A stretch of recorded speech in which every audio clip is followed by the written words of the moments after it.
माता पिता के शरीर से अपना शरीर पोषित करके इतने बड़े हो गए, उसी विवेक के बाद जिस भी तुम घमंड में हो, यदि वही हाथ वही वाणी माता पिता के लिए दुष्ट रुष्ट भाव में तुम यदि करते हो तो निश्चित घोर नरक की प्राप्ति होगी, कोई बचा नहीं सकता। माता ने तुमको पाला ही, तुम सोचो जरा। माता पिता को धरती का भगवान भगवान क्यों कह रहे हैं? गुरुदेव भगवान हाथ जोड़ देते हैं माता के आगे, माता के आगे हम नहीं बोल पाएंगे, उसके आगे कुछ नहीं बोलेंगे। क्यों? क्योंकि उसका हमारे पर कितनी कृपा है। तुम एक महीना, एक मिनट, एक दिन, 10 दिन किसी कैसे तुम जो पेशाब आदि साफ करके दिखाओ, मूत्र आदि आप साफ नहीं कर सकते ना ठीक से, वो तुमको पचासों करोड़ों बार उसके जो है अपने सूखे में सोई। कितने उदाहरण मिलते हैं माता के। हमें कितना कृपा करे, 9 महीने अपने बोझा जैसे अपने पेट में लेके सारा कष्ट सहते हुए तुम्हें दुलार करते हुए क्या पवा दूं कि ये ठीक रहे, क्या करूं? उसका देखो ना, उसका तुम्हारे से क्या स्वार्थ है? तुम क्या दे सकते हो उसको वापस में? माता पिता को क्या दे सकते हो? पिता कभी नहीं कहता कि हमारे पास पैसे नहीं, आपने जो कह दिया वो कहीं ना कहीं से व्यवस्था करके ला के दे रहा है। उस पिता के लिए तुम्हारी बाई यदि वाणी ऊंची हो जा रही है या उसके लिए तुम ऐसा, तो फिर निश्चित घोर नरक की प्राप्ति का व्यवस्था बना रहे हैं आप और कुछ नहीं कर रहे। माता ने 9 महीने गर्भ में रखा, पालन किया, सारा भोजन पवाया, बड़ा किया, बाहर आए आप, आपकी सेवा करती रही 6 महीने, 9 महीने, 10 महीने, 1 साल, मतलब जब तक आप सारा आपके मलमूत्र फेंकती रही, साफ करती रही। क्या आप ऐसा कर सकते हैं? आप वैसा तो कर नहीं पा रहे, ऊपर से आप बोल डाल, कैसे बोल सकते हैं? डरिए, डरो डरो बरो, मेरी बात मानिए प्रभु, विनती मानिए इस अधम की।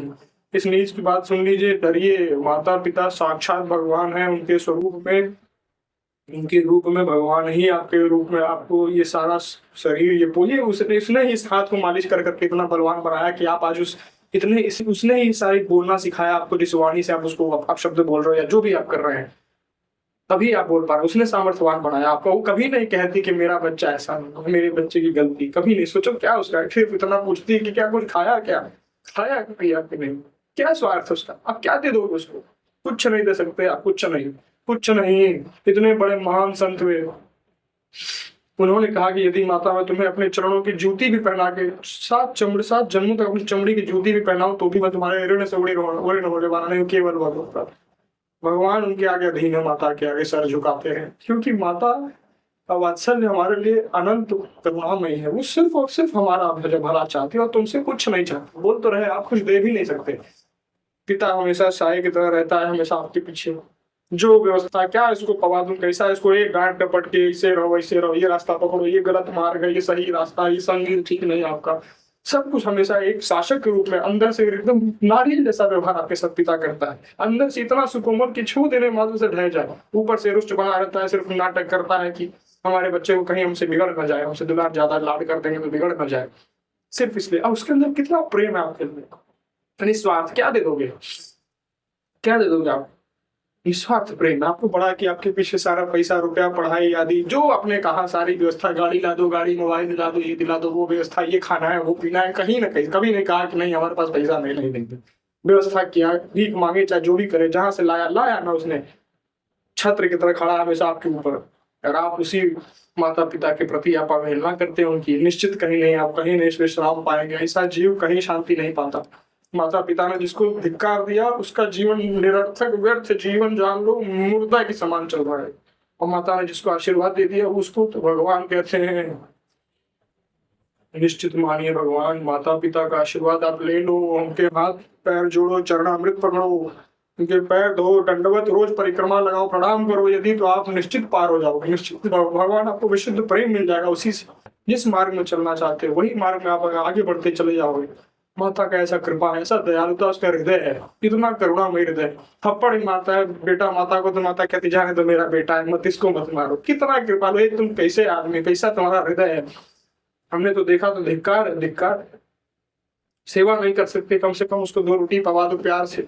बहुत माना तुम्हारे पास पैसा रुपया है, तुम आश्रम में भेज दोगे, वहां सारी व्यवस्था दे दोगे ट्रस्ट में, उससे क्या प्रेम दे सकते हो? क्या तुम जो तुमको उसने पालन किया, जैसे पालन किया तुम वो दे सकते हो? नहीं दे सकते। हम सिर्फ इस शरीर की बात नहीं कर रहे हैं, उसकी असली चिंतन की बात कर रहे हैं। उसका असली तुम चाहते हो क्या लाभ?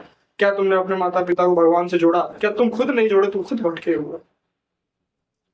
इतनी कृपालु है। यदि विनती मानिए, यदि आपकी बात, हमारी इस नीच की बात आपके कानों में पड़ रही है और आप किसी भी मार्ग में हो, आप चाहे बहुत पैसा रुपया वाले धनी आदि हो, किसी मार्ग में हो, पढ़ाई, आपके कृपा है अगर आपके ऊपर, अगर माता पिता ठीक है, आप हाथ जोड़िए, माता पिता को प्रणाम करिए, अपने भगवत मार्ग, अध्यात्म मार्ग में चलिए, उनसे भी प्रेरणा करवाइए, हाथ जोड़िए उनसे कि माता कृपा करो माता, भगवान का प्रेम मिल जाए, आपकी कृपा से मिलेगा। हाथ जोड़ो, उनके साथ भजन करो, उनको भजन करवाओ, खुद स्वयं ले जाओ, उनका पार लगाओ यहाँ से। इसीलिए आए हो। संतान वही है जो माता पिता को भगवत प्राप्ति करा दे और अपने भी स्वयं पूरे हो जाए।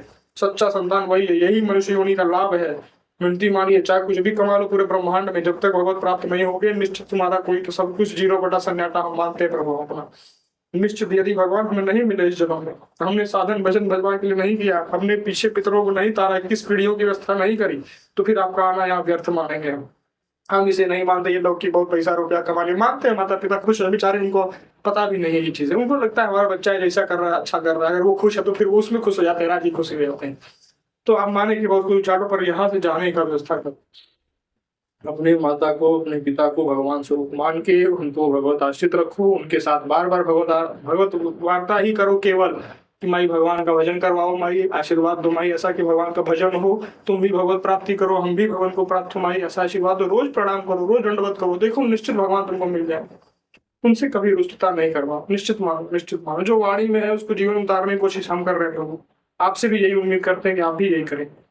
सारा सब कुछ आप कर लोगे मानते हैं, पर मरोगे तो सब छूट जाएगा। ऐसी कोई व्यवस्था करो जो यहाँ से जाने के बाद आपके साथ चले, जाने के बाद साथ चले, दोबारा फिर इसी यूनियन में आना ना पड़े, किसी अन्य यूनियन में न जाना पड़े, ऐसी व्यवस्था कर लो। माता पिता की खूब आदर करो, खूब सम्मान से उनको खूब बढ़िया बढ़िया पवाओ, उसने तुमको पवाया है, अब तुम्हारे पास सामर्थ्य है, कमाओ धमाओ पवाओ, भजन करवाओ, भजन करवाओ, निरंतर उनका अध्यात्म पुष्ट करवा दो। यदि तुम तो फिर तुमको सच्चा वीर मानेंगे, सच्चा तुम सच्ची संतान मानेंगे। यदि तुमने माता को भगवत प्राप्ति करवा दी, भगवत पिता को करवा दी, कैसे? तो अपने आचरण शुद्ध रखो, भजन करो, अपने प्राप्त हो जाओगे तो पीछे पीछे 21 पीढ़ियां कर जाती है यदि एक सच्चा साधक निकल जाए भगवत प्राप्त तो कहा गया है। इस मार्ग में चलो, ऐसे उनका कल्याण करो।